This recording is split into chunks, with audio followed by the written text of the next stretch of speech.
10h12, estamos de volta com o CBN Campinas e agora a gente faz contato com o secretário municipal de Justiça aqui da cidade, o Peter Panuto, a quem a gente agradece pela participação. Bom dia, secretário. Bom dia, Lilian, bom dia, Flávio, bom dia a todos os ouvintes. Prazer estar aqui mais uma vez.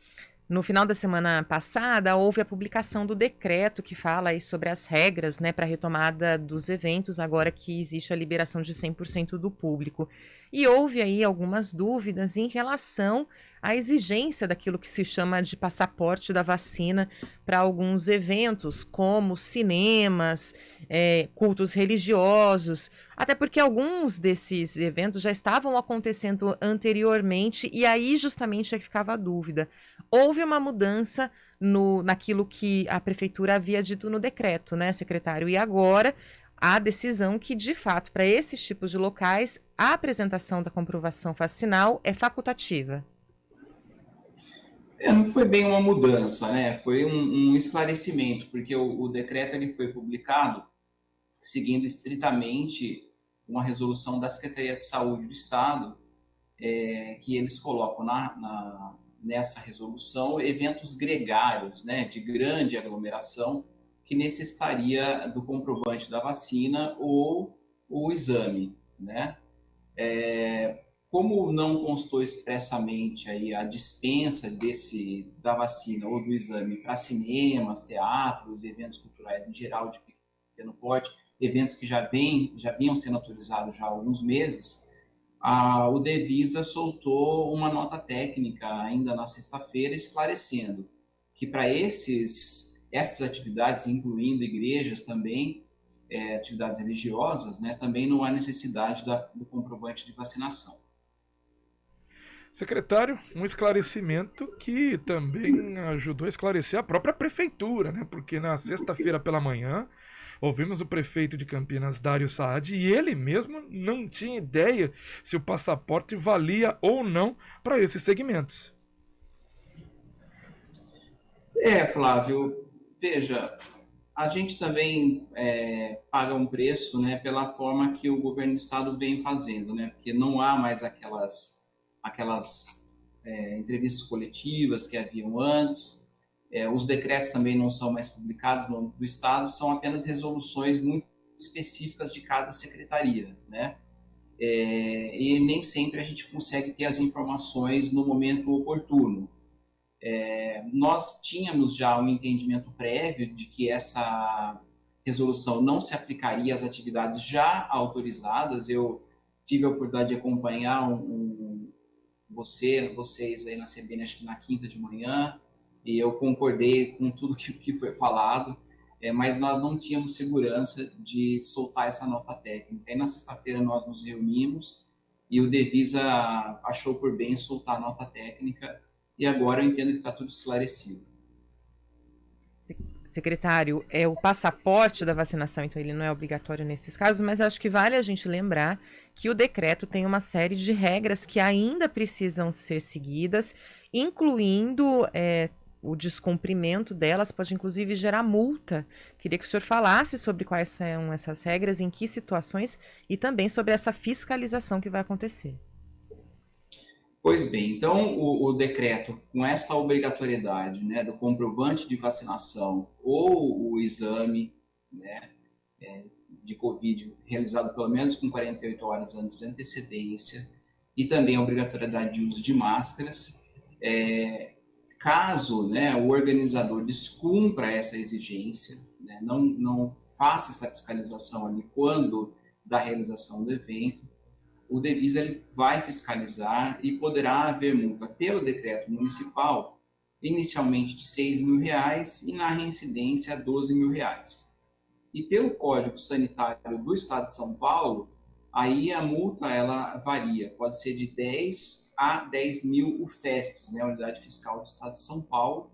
Então vai depender da gravidade do caso, da quantidade de pessoas aglomeradas, enfim, aí teria que se analisar caso a caso.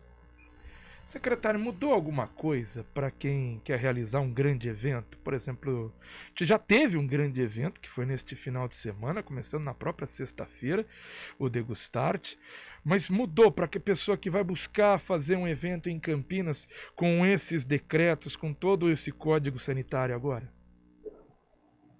Eu entendo, Flávio, que há mais segurança agora para os organizadores, né? Está claro que não há mais limitação de capacidade, pode haver 100% da capacidade.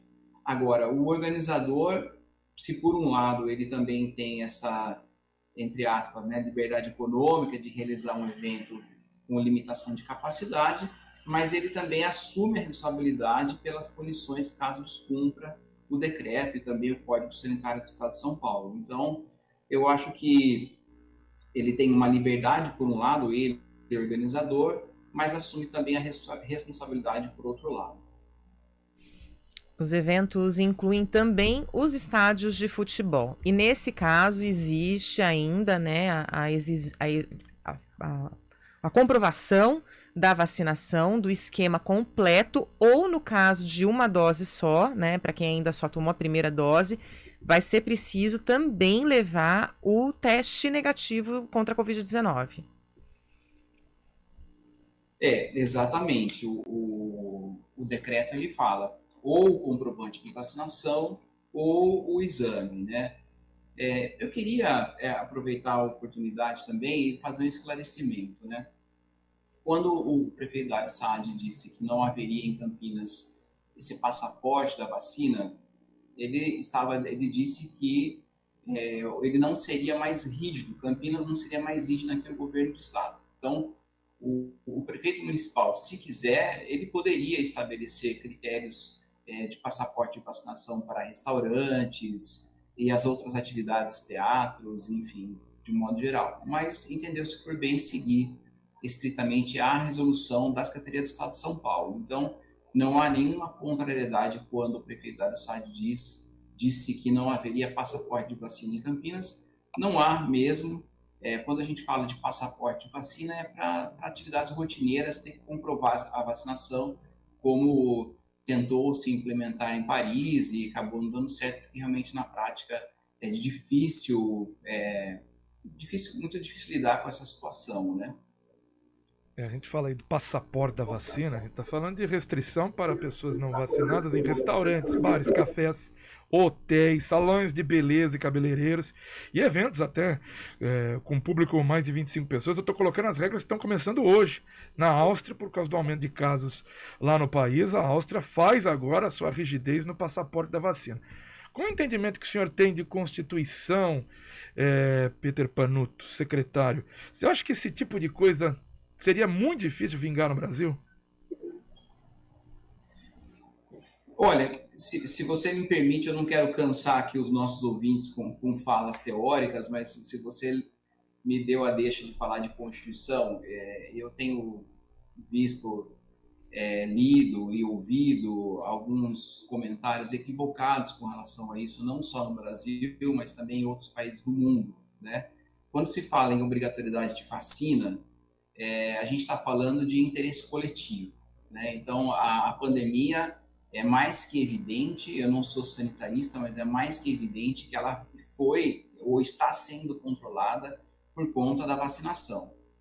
Então, é importante que todos se vacinem para que a gente avance no total controle da pandemia, né? Tanto nos Estados Unidos quanto na Alemanha já se fala de pandemia dos não vacinados. Então, a maior quantidade de mortes hoje no mundo dos países que têm uma grande quantidade de população vacinada com relação aos não vacinados. Então, quando se fala aqui o Estado brasileiro, falando de país, né, não estou falando de Estado de São Paulo nem município, Estado como um todo, Estado brasileiro, ele se coloca como vacinação obrigatória, isso disposto em lei, né, que por controle de medidas sanitárias a vacinação ela é obrigatória. O fato dela ser obrigatória não significa que haverá coerção do Estado, de alguém ir na polícia, ir na casa de alguém que não tomou vacina e pegar a força e dar a vacina à força. Não é isso. Mas aquele que não toma a vacina, ele tem que sofrer as consequências porque ele terá a sua vida em sociedade limitada, né? Então, esse controle social do Estado perante as pessoas, né? Quando se fala que o Estado brasileiro não pode obrigar determinada pessoa a tomar vacina, né? É muito do que se tem aí uma visão, né, de pós-Revolução Francesa e também independência dos Estados Unidos, né? Porque nesse momento as constituições surgem para limitar o poder do Estado, garantir o direito individual, né? O Estado, desde então, já não pode confiscar propriedade, não pode efetuar prisões arbitrárias, mas quando se traz isso para a realidade atual, é uma visão muito limitada quanto ao direito constitucional como um todo, né? A gente tem que considerar o direito constitucional hoje, pós Segunda Guerra Mundial, onde foram inseridos outros direitos coletivos, né? Como saúde, meio ambiente, cultura, transporte, moradia. Então, essa visão individualista, ela está lá no século XIX, né? Então, é totalmente ultrapassada e equivocada esse tipo de entendimento. Nesse sentido, eu queria ouvir a avaliação do senhor, porque inclusive já teve, né, na semana passada também, o protocolo de um projeto de lei contra essa que não é exatamente um passaporte da vacina, mas tem sido chamado assim de passaporte da vacina aqui em Campinas. E aí, com essas mudanças no decreto, ou melhor, com esse esclarecimento que o senhor disse, né, esse projeto de lei, ele acaba sendo inócuo, porque qual que vai ser, né, a medida, embora, pelo que eu entendi, esse projeto de lei, ele é contra qualquer tipo de punição, vamos dizer assim, a quem não quer se vacinar ou não pode se vacinar. Olha, Lilia, eu ainda não tive acesso à íntegra desse projeto de lei. Não gostaria de fazer uma discussão pontual aqui. Acho que aí cabe também à Câmara de Vereadores o debate na Casa de Leis, né, como um poder autônomo. Mas, na minha visão, se for uma eliminação de toda e qualquer vedação, né, ou restrição ao cidadão que tenha deixado de tomar a vacina, essa lei seria inconstitucional por essa explicação que eu mencionei agora há pouco. Eu estou acompanhando, eu sempre acompanho esses decretos municipais, resoluções, portarias, né, que são feitas aqui pelo município de Campinas, e são infindáveis agora. A gente vê aqui o tanto que teve de trabalho a Secretaria de Assuntos Jurídicos, depois Secretaria de Justiça, secretário Peter Panuto, que estava, né, com o prefeito Jonas Donizete, e são vários entendimentos que têm que ser colocados e discutidos com questões sanitárias e questões jurídicas, né, secretário, para poder entender se pode ou não pode, né? Exatamente. Assim, acho que tem. Agora, eu posso falar no passado, né, que está menos intenso, né? Mas foi um trabalho muito interessante, assim, desse diálogo com a Secretaria de Saúde, e pela pujança de Campinas, a gente sempre entendeu por bem ter decretos próprios para garantir a segurança jurídica, não só da população, mas também do ramo empresarial, né? Que também tem direito de saber quais são as regras, né? Então, realmente hoje a gente consegue entender e enxergar uma grande quantidade de decretos, mas a gente deve iniciar um trabalho, Flávio, combinamos na semana passada com o Dr. Laí, a doutora Andréia da Secretaria de Saúde, com o prefeito também, de começar um caminho inverso, de ir eliminando os decretos, deixar uma quantidade mínima, pensando no momento atual, né? Então, acho que a gente já consegue caminhar nesse sentido inverso da pandemia. Os números hoje nos permitem, né? Em razão da vacinação, deixar muito claro isso. Então vamos aproveitar aqui quais seriam esses pontos, né, para enxugar essa quantidade de decretos, deixar um ou outro aí, ainda porque a pandemia persiste, mas a gente vai vencendo por causa da vacinação. Quais são esses pontos que você acha, secretário, que podem ser tirados nesse momento? Não, na verdade, talvez eu tenha me expressado mal. Não é que a gente vai flexibilizar, não é isso, mas existem muitos decretos, um pendurado no outro, que a gente consegue fazer uma limpeza normativa, vamos dizer, e deixar poucos decretos em vigor, mas nesse sentido. Perfeito. Secretário Peter Panuto, secretário municipal de Justiça aqui de Campinas, queria agradecer a participação do senhor aqui no CBN Campinas, a gentileza de atender novamente a CBN. Eu agradeço mais uma vez, Flávio, Lília, e aproveitar também a oportunidade para dar os parabéns aí para a nossa CBN Campinas, um meio de comunicação potente, campineiro, democrático e transparente, e parabéns aí por todo o trabalho da CBN, de todos os profissionais envolvidos. Grande abraço. Obrigada, secretário. Muito obrigado, secretário. São 10h28.